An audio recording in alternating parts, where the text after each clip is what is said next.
അടയാളങ്ങൾ കാണുന്നുണ്ടേ, ഒരുങ്ങിട്ടുണ്ടോ നീ? മധ്യവാനിൽ യേശു വെളിപ്പെടുമേ. അടയാളങ്ങൾ കാണുന്നുണ്ടേ, ഒരുങ്ങിട്ടുണ്ടോ നീ? മധ്യവാനിൽ യേശു വെളിപ്പെടുമേ. കാഹളനാദം നീ കേൾക്കും മുൻപേ, ആമേൻ, കാഹളനാദം നീ കേൾക്കും മുൻപേ പാത്രങ്ങളിൽ എണ്ണ വേഗം നിറച്ചു കൊള്ളേണമേ. മങ്ങുന്ന വിളക്കുകൾ തെളിയിക്കുക. അടയാളങ്ങൾ കാണുന്നുണ്ടേ, ഒരുങ്ങിട്ടുണ്ടോ നീ? മധ്യവാനിൽ യേശു വെളിപ്പെടുമേ.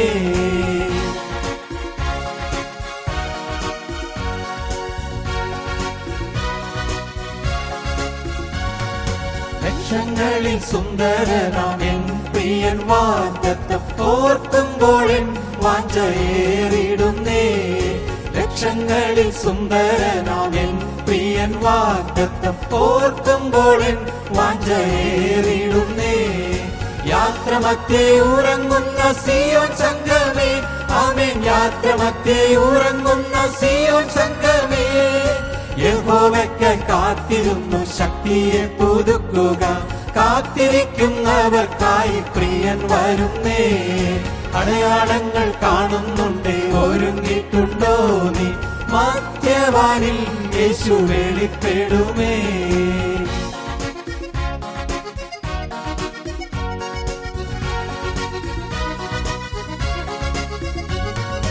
രക്തം കൊണ്ടു വീണ്ടെടുത്ത ശുദ്ധിമാന്മാരെല്ലാം പാട്ടോടും ആർപ്പോടും വരും സിയോനിൽ. രക്തം കൊണ്ടു വീണ്ടെടുത്ത ശുദ്ധിമാന്മാരെല്ലാം പാട്ടോടും ആർപ്പോടും വരും സിയോനിൽ. യേശുരാജന്റെ എതിരേൽപ്പിൽ നീ കാണുമോ? ആമേൻ, യേശുരാജന്റെ എതിരേൽപ്പിൽ നീ കാണുമോ?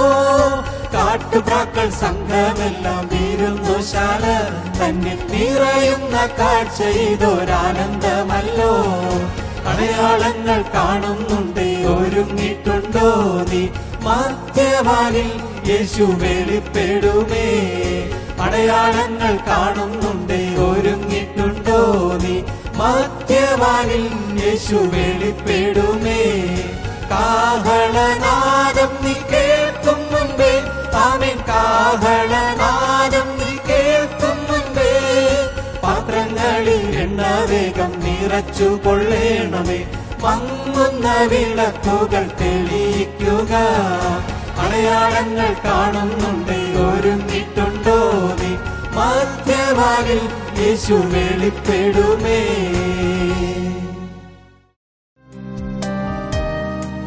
ഞങ്ങളും ക്രൂശിക്കപ്പെട്ട ക്രിസ്തുവിനെ പ്രസംഗിക്കുന്നു. ദൈവ തിരുനാമത്തിന് മഹത്വം ഉണ്ടാകട്ടെ. ഉൽപ്പത്തി പുസ്തകം 45 അധ്യായത്തിൽ നാം വായിക്കുന്നത് 28 വാക്യം. മതി, എൻ്റെ മകൻ യൗസേപ്പ് ജീവനോടിരിക്കുന്നു, ഞാൻ മരിക്കും മുൻപേ അവനെ പോയി കാണും എന്ന് ഇസ്രായേൽ പറഞ്ഞു. 27 വാക്യം. യൗസേപ്പ് തങ്ങളോട് പറഞ്ഞ വാക്കുകളൊക്കെയും അവർ അവനോട് പറഞ്ഞു.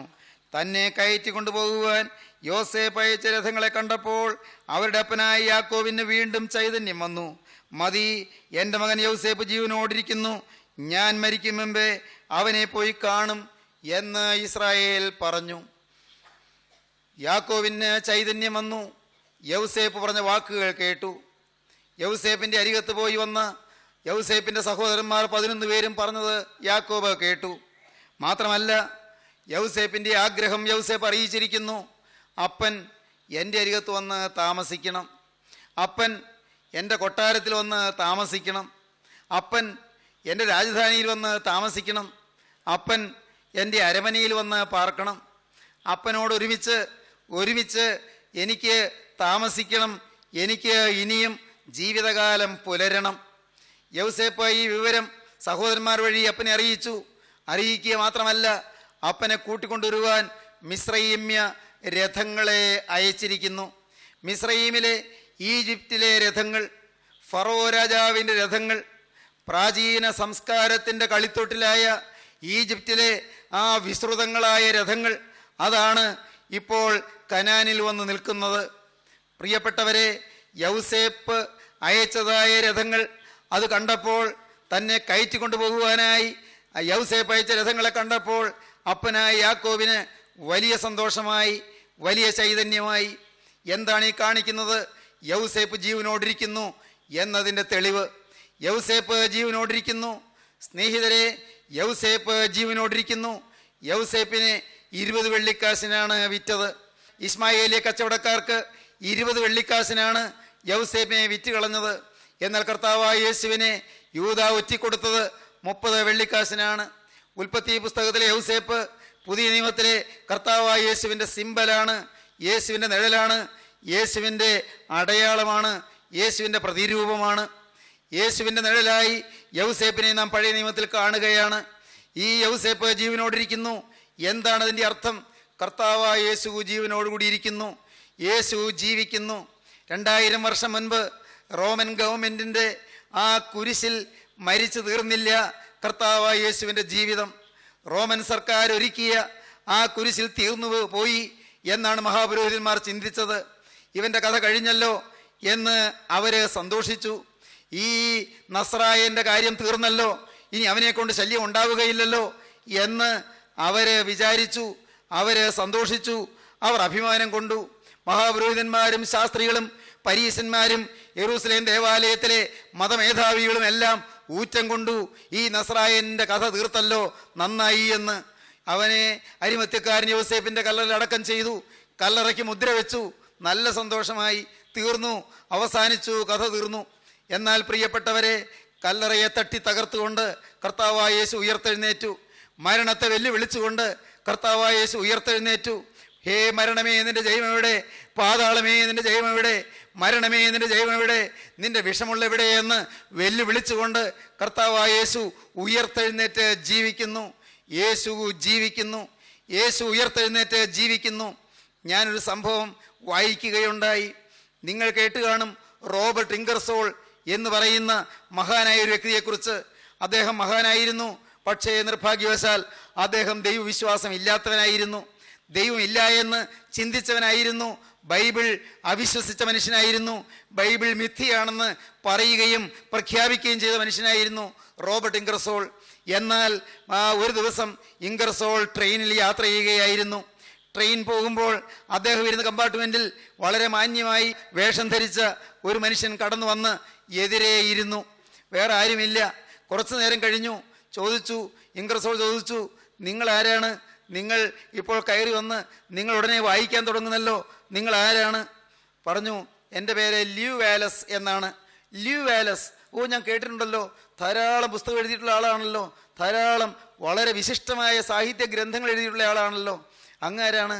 എൻ്റെ പേര് റോബർട്ട് ഇംഗർസോൾ എന്നാണ്. ഓഹോ, റോബർട്ട് ഇംഗർസോൾ, ഞാൻ ധാരാളം കേട്ടിട്ടുണ്ട്. അങ്ങയെക്കുറിച്ച് എനിക്ക് വളരെയേറെ കാര്യങ്ങൾ അറിയാം. ഇപ്പോൾ ആദ്യമായിട്ട് കാണുകയാണല്ലോ, സന്തോഷമായി. അവരെ കുറേ നേരം സംസാരിച്ച് ക്രിസ്തീയ വിശ്വാസത്തെക്കുറിച്ചും ക്രിസ്തുവിനെക്കുറിച്ചും ബൈബിളിനെക്കുറിച്ചെല്ലാം പറയാൻ തുടങ്ങി. ഓരോന്ന് പറയുമ്പോഴെല്ലാം ഈ ല്യൂ വാലസ് അദ്ദേഹം ദൈവവിശ്വാസിയാണ്. Robert Ingersoll ദൈവവിശ്വാസിയല്ല, നിരീശ്വരനാണ്. ഈ റോബർട്ട് ഇംഗർസോൾ പറഞ്ഞു, നിങ്ങൾ ഇനിയും വിശ്വസിക്കുകയാണോ ക്രിസ്തു ഉണ്ട് എന്ന്? ക്രിസ്തു ഉയർത്തെഴുന്നേറ്റ് പറയുന്നത് വെറും മിഥ്യയല്ലേ? അതെല്ലാം വെറും മണ്ടത്തരമല്ലേ? അങ്ങനെ ഒരാൾ മരിച്ചിട്ട് അങ്ങനെ ഉയർത്തെഴുന്നേൽക്കുമോ? അതെല്ലാം വെറുതെ ഈ മനുഷ്യൻ പറഞ്ഞുണ്ടാക്കുന്ന അബദ്ധമല്ലേ? മിയർ അബ്സേർഡിറ്റി, വെറും അസംബന്ധമല്ലേ പറയുന്നത് എന്നെല്ലാം ഈ ഇംഗർസോൾ പറഞ്ഞു. ല്യൂ വാലസ് എല്ലാം കേട്ടു. അവരെ പിരിയാൻ നേരത്ത് റോബർട്ട് ഇംഗർസോൾ പറഞ്ഞു, നിങ്ങൾ നല്ലൊരു സാഹിത്യകാരനല്ലേ, നിങ്ങൾക്ക് വളരെ വിദഗ്ധമായി നല്ലൊന്നാം തരം കൃതികൾ രചിക്കാൻ കഴിവുണ്ടല്ലോ, നിങ്ങളൊരു നല്ല ലോക ക്ലാസിക് രചിക്കൂ, വിശ്വോത്തരമായൊരു ക്ലാസിക് നിങ്ങൾ എഴുതിയുണ്ടാക്കൂ. അതിൽ ക്രിസ്തു ഇല്ല എന്നും ക്രിസ്തു മിഥ്യയാണെന്നും ക്രിസ്തുവിൻ്റെ ഉയർത്തെഴുന്നേൽപ്പ് അസംബന്ധമാണെന്നും ബൈബിൾ വെറും അബദ്ധമാണെന്നും എല്ലാം തെളിയിച്ചുകൊണ്ട് നിങ്ങളൊരു പുസ്തകം എഴുതൂ, അത് വിശ്വോത്തര ക്ലാസിക്കായി മാറും എന്ന് പറഞ്ഞു. പ്രിയപ്പെട്ടവരെ, ഈ ലീവ് വാലസും റോബർട്ട് ഇൻഗർസോളും ഒന്ന് പിരിഞ്ഞു. ലീവ് വാലസ് പഠനം തുടങ്ങി. ക്രിസ്തു മതത്തെക്കുറിച്ച്, ക്രിസ്തീയ വിശ്വാസത്തെക്കുറിച്ച്, ബൈബിളിലെ ഓരോ പുസ്തകത്തെക്കുറിച്ച്, ക്രിസ്തുവിൻ്റെ ജീവചരിത്രത്തെക്കുറിച്ച്, ക്രിസ്തുവിൻ്റെ ജീവചരിത്രം, ക്രിസ്തുവിൻ്റെ പരശുശ്രൂഷ, ക്രിസ്തുവിൻ്റെ ക്രൂശാരോഹണം, ക്രിസ്തുവിൻ്റെ കബറടക്കം, ക്രിസ്തുവിൻ്റെ ഉയർത്തെഴുന്നേൽപ്പ്, അനേകം കാര്യങ്ങൾ പഠിച്ചു. എന്തിന്? യേശു മിഥ്യയാണ് തെളിയിക്കാൻ. യേശു ക്രിസ്തു വെറും അബദ്ധത്തിൻ്റെ ഒരു പ്രണേതാവാണ് എന്ന് തെളിയിക്കാൻ.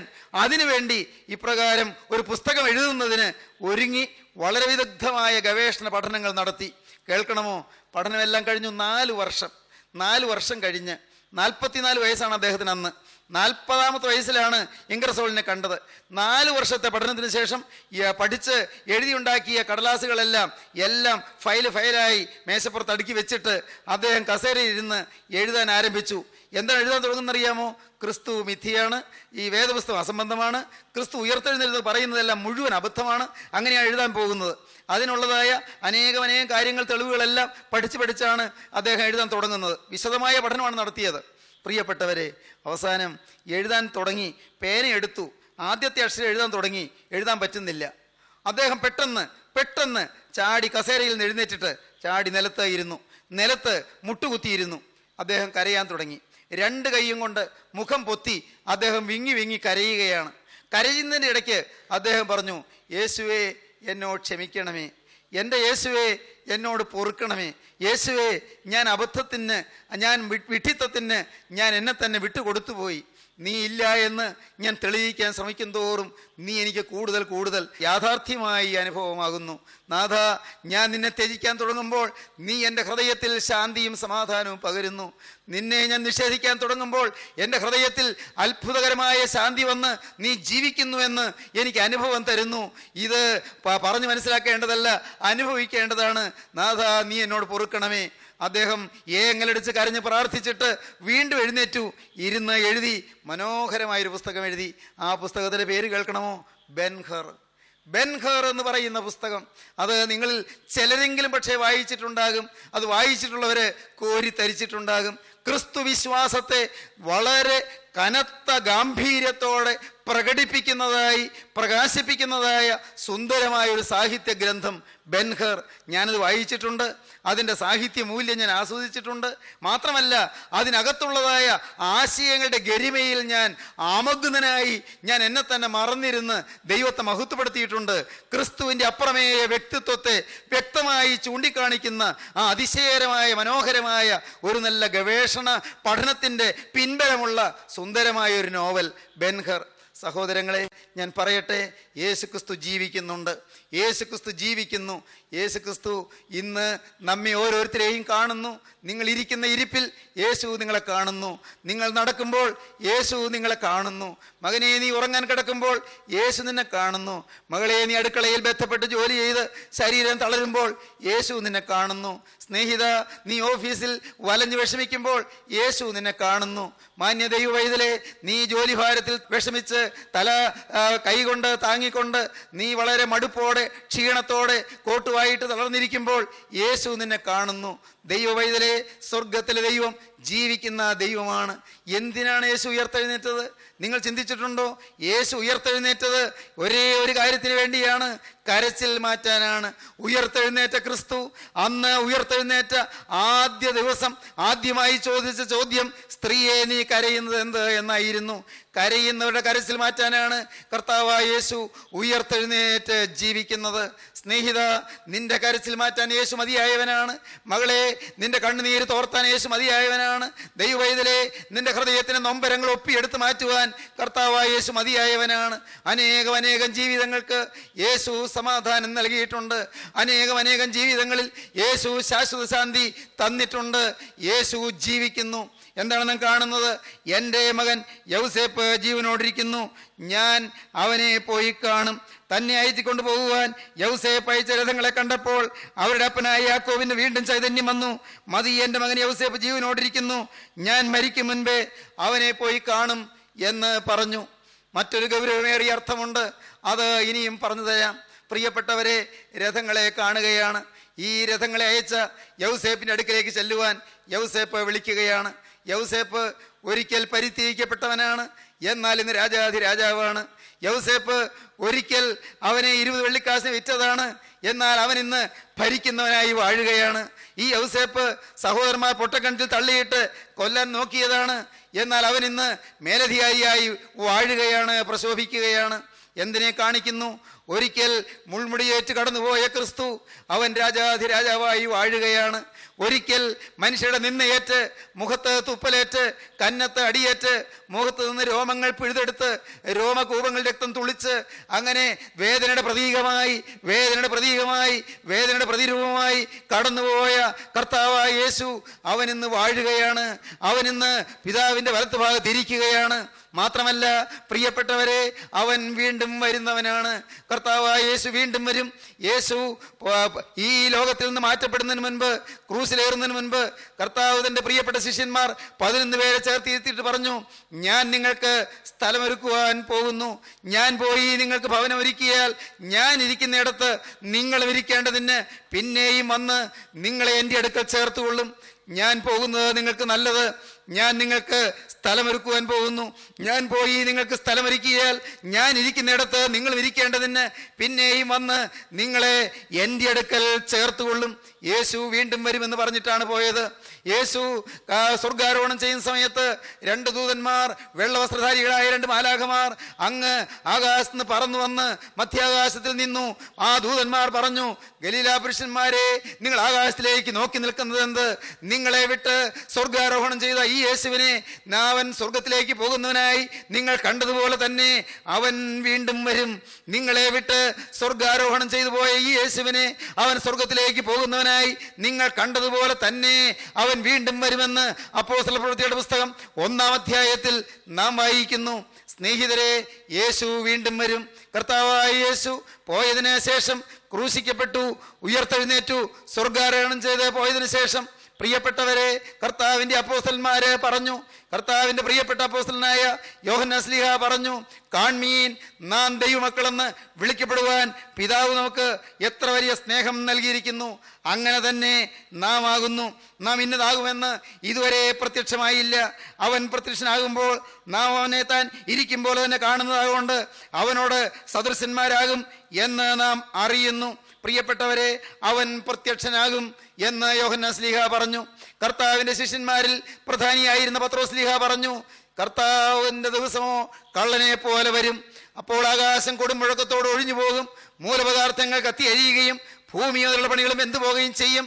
പത്രോസിന്റെ 2-ാമത്തെ ലേഖനം 3-ാം അധ്യായത്തിൽ 10-ാം വാക്യം മുതൽ വായിക്കുമ്പോൾ കാണാം, ചിലർ താമസമെന്ന് വിചാരിക്കുന്നത് പോലെ കർത്താവ് തന്റെ വാഗ്ദത്തം നിവർത്തിപ്പാൻ താമസിക്കുന്നില്ല. ആരും നശിച്ചു പോകാതെ എല്ലാവരും മാനസാന്തരപ്പെടുവാൻ അവൻ ഇച്ഛിച്ച് നിങ്ങളോട് ദീർഘക്ഷമ കാണിക്കുന്നതേ ഉള്ളൂ. കർത്താവിന്റെ ദിവസമോ കള്ളനെ പോലെ വരും. അപ്പോൾ അന്ന് ആകാശം കൊടുമുഴക്കത്തോട് ഒഴിഞ്ഞു പോകും, മൂലപദാർത്ഥങ്ങൾ കത്തി അഴിയുകയും ഭൂമിയും അതിലുള്ള പണികളും വെന്തു പോകുകയും ചെയ്യും.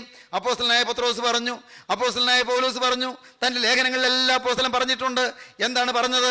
അപ്പോസ്തലനായ പൗലോസ് പറഞ്ഞു, കർത്താവ് താൻ ഗംഭീരനാദത്തോടും പ്രധാന ദൂതന്റെ ശബ്ദത്തോടും ദൈവത്തിന്റെ കാഹളത്തോടും കൂടെ സ്വർഗത്തിൽ നിന്ന് ഇറങ്ങി വരികയും ക്രിസ്തുവിൽ മരിച്ചവർ മുമ്പേ ഉയർത്തെഴുന്നേൽക്കുകയും ചെയ്യും.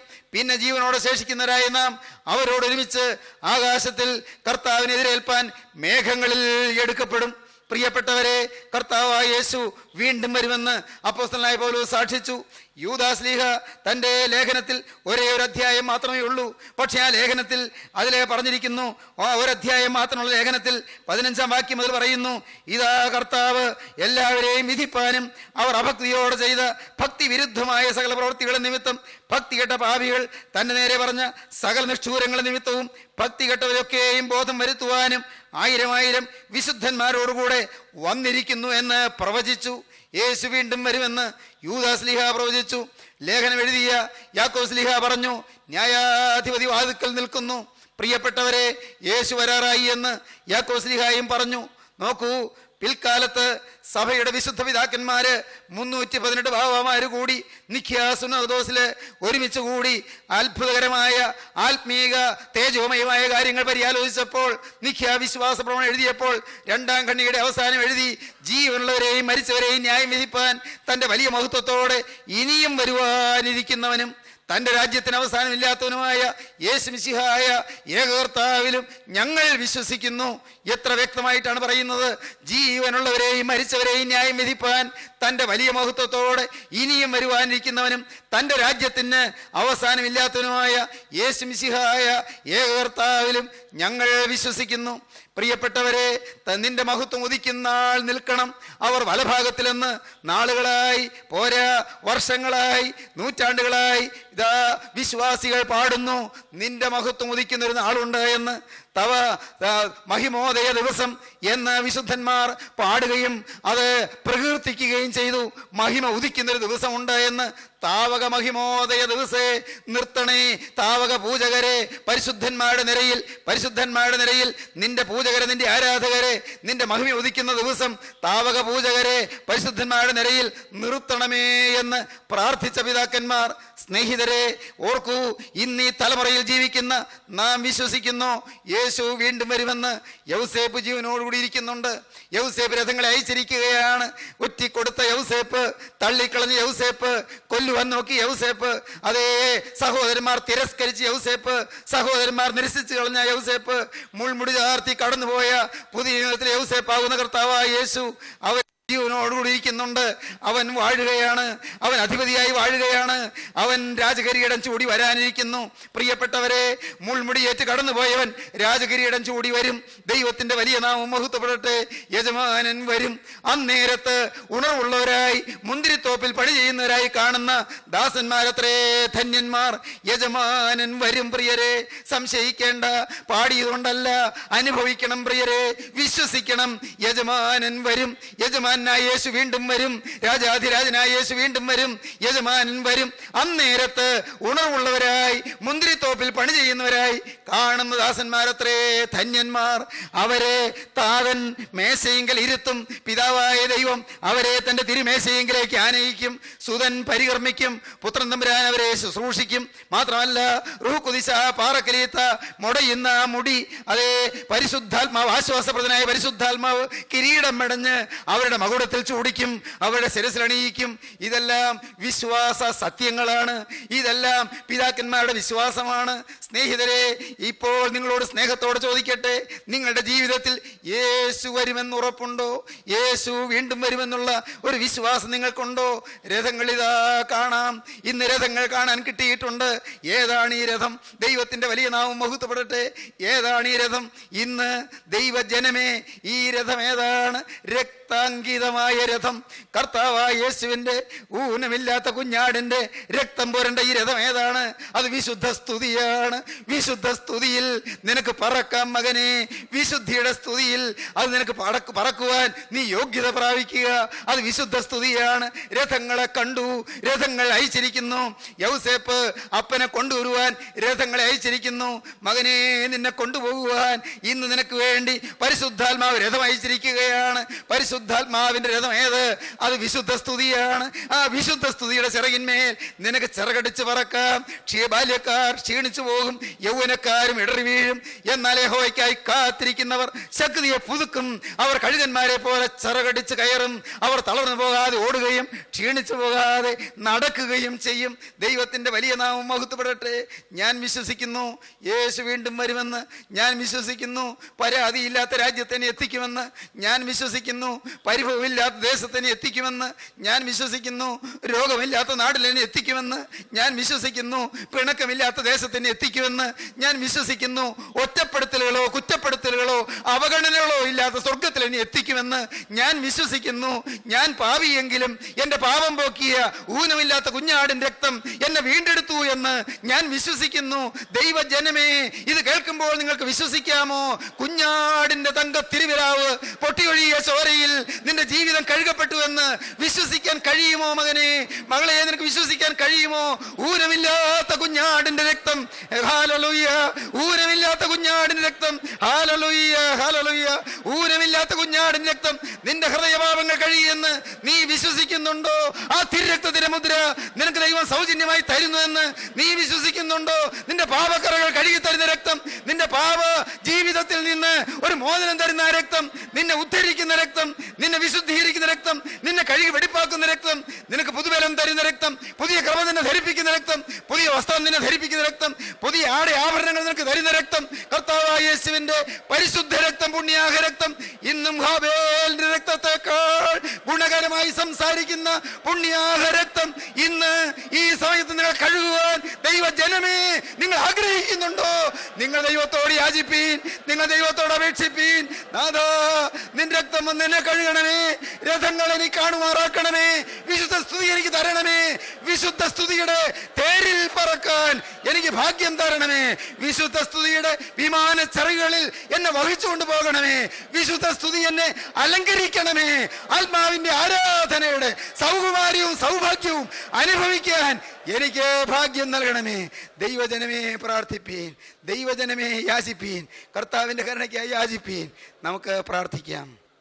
സ്നേഹം നിറഞ്ഞ പിതാവേ, കരുണയുള്ള കർത്താവേ, ഈ മനോഹരമായ സമയത്തിന് ഞങ്ങൾ നിന്നെ സ്തുതിക്കുന്നു. കർത്താവേ, ഞങ്ങൾ നിന്നെ സ്തോത്രം ചെയ്യുന്നു. ഞങ്ങളെ വീണ്ടെടുക്കുവാൻ കുരിശിൽ വെച്ച് രക്ഷക അവിടുന്ന് ഞങ്ങൾക്ക് വേണ്ടി കുറ്റമില്ലാത്ത രക്തം ചിന്തിയെന്ന് ഞങ്ങൾ വിശ്വസിക്കുന്നു. ഞങ്ങളെ വിശുദ്ധീകരിക്കാൻ പരിശുദ്ധാത്മാനെ അയച്ച ജീവനുള്ള ദൈവം, ഞങ്ങളെ പാപവും അശുദ്ധിയും തിന്മയും വിശുദ്ധീകരിച്ചുകൊണ്ടിരിക്കുന്ന പരിശുദ്ധാത്മാവിന്റെ ഡിസിപ്ലിന് വേണ്ടി ഞങ്ങൾ നിന്നെ സ്തുതിക്കുന്നു. ഞങ്ങൾ നിന്നെ സ്തോത്രം ചെയ്യുന്നു. കർത്താവേ, ഇന്ന് ഈ വചനം കേട്ട എല്ലാവരെയും വാഴ്ത്തും. വചനം കേട്ട എല്ലാവർക്കും പ്രത്യാശ നൽകണം. കണ്ണുനീരില്ലാത്ത ലോകത്ത് കർത്താവേ, സമാധാനത്തിന്റെ ദേശത്ത്, സ്നേഹത്തിന്റെ സാമ്രാജ്യത്തിൽ കർത്താവേ, സന്തോഷത്തിന്റെ പ്രതീസായി എന്റെ രാജാധിരാജന്റെ പാദം മുത്തിക്കൊണ്ട് ഹല്ലേലൂയ ഗാനങ്ങൾ പാടി വെള്ളക്കുരുത്തോല പിടിച്ച് വെള്ള നിലങ്കി ധരിച്ച് നിന്നെ സ്തുതിപ്പാൻ കർത്താവേ എല്ലാവരെയും വിശുദ്ധരാക്കണമേ. വചനം കേട്ട എല്ലാവരെയും അവിടുത്തെ തിരുരക്തത്തിന്റെ മുദ്രയണിയിച്ച് അനുഗ്രഹിക്കണമേ. കർത്താവേ, ഭാരത്തോടിരിക്കുന്നവരുണ്ടല്ലോ കർത്താവേ, വേദനിച്ച് പൊളയുന്നവരുണ്ടല്ലോ കർത്താവേ, രോഗത്തിൽ വലയുന്നവരുണ്ടല്ലോ കർത്താവേ, മനസ്സമാധാനമില്ലാതെ അഴലുന്നവരുണ്ടല്ലോ കർത്താവേ, പ്രശ്നങ്ങളിൽ കർത്താവെ വലഞ്ഞുകൊണ്ടിരിക്കുന്നവര്, സങ്കീർണമായ പ്രശ്നങ്ങൾ ഉലഞ്ഞുകൊണ്ടിരിക്കുന്നവര്, എന്റെ നാഥ എല്ലാവരെയും അവിടുന്ന് സന്ദർശിക്കണം. ഇപ്പോൾ ആണിപ്പാടുള്ള കരം ഓരോരുത്തരുടെ ശിരസിൽ അനുഗ്രഹിക്കണമേ, ശുദ്ധീകരിക്കണമേ, വെടിപ്പാക്കണമേ, അവിടുന്ന് തൃക്കരം വെച്ച് ആശീർവദിക്കണമേ, തിരുനാമം മഹത്വപ്പെടുത്തണമേ. രാജാധിരാജനായ യേശുവിന്റെ അത്ഭുത നാമത്തിൽ പ്രാർത്ഥിക്കുന്ന കൃപയോടെ കേൾക്കണമേ.